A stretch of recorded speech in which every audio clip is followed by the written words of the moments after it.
This morning, a top Iranian judge is now threatening fast trials and executions for protesters. Human rights groups say that more than 2,000 people have been killed since these demonstrations started more than 2 weeks ago. Meantime, President Trump says help is on the way for Iranians. Doug Luzader has the latest from Washington. There are new threats from the Iranian government this morning against protesters, but we could be coming up on the moment that many in Iran have been waiting for, and U.S. support could be a critical factor.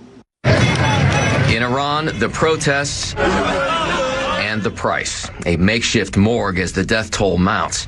And now Iran's judiciary chief is promising quick trials and executions for those arrested. And by the way, to all Iranian patriots, keep protesting. President Trump yesterday in Detroit to focus on the economy, but talking about Iran too.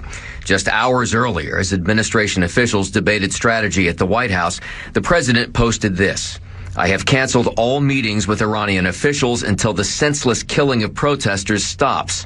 Help is on its way."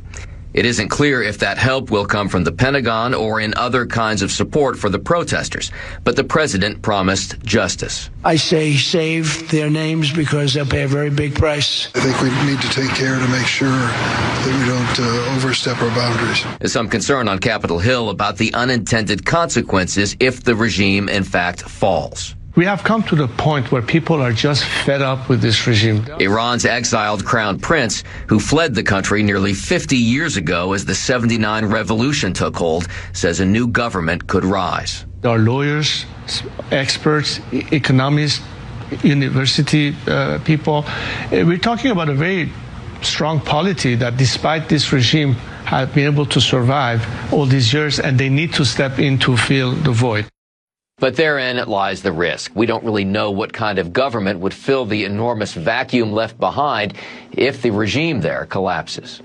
In Washington, Doug Luzader, Fox News.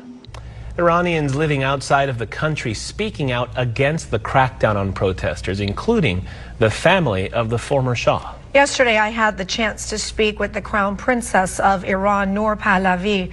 She told me that she is getting messages from people inside of the country telling her about the violent crackdowns on thousands of people, including children. Take a listen. The most heartbreaking thing about the messages that I'm seeing is that they often start with, "This will probably be my last message." And they're sending desperate messages to inform me of the regime's brutality, trying to get the word out and trying to stay connected. I'm being told that they're using military weapons against unarmed protesters, that people are being shot on their balconies and hunted down in the streets, that they've come across the bodies of children as young as 3 years old because they're not leaving any survivors, and also that they're not surrendering the bodies of dead family members without payment, and knowing, that the value of the currency has declined as dramatically as it has. This often means thousands of US dollars for them. And it's really hard to read. And I also receive a lot of apologies from certain people wishing that they could speak up more, but saying that their families are being held and, they're afraid of what the regime's going to do. And we're going to have much more from my conversation with the Crown Princess a little later in our morning show.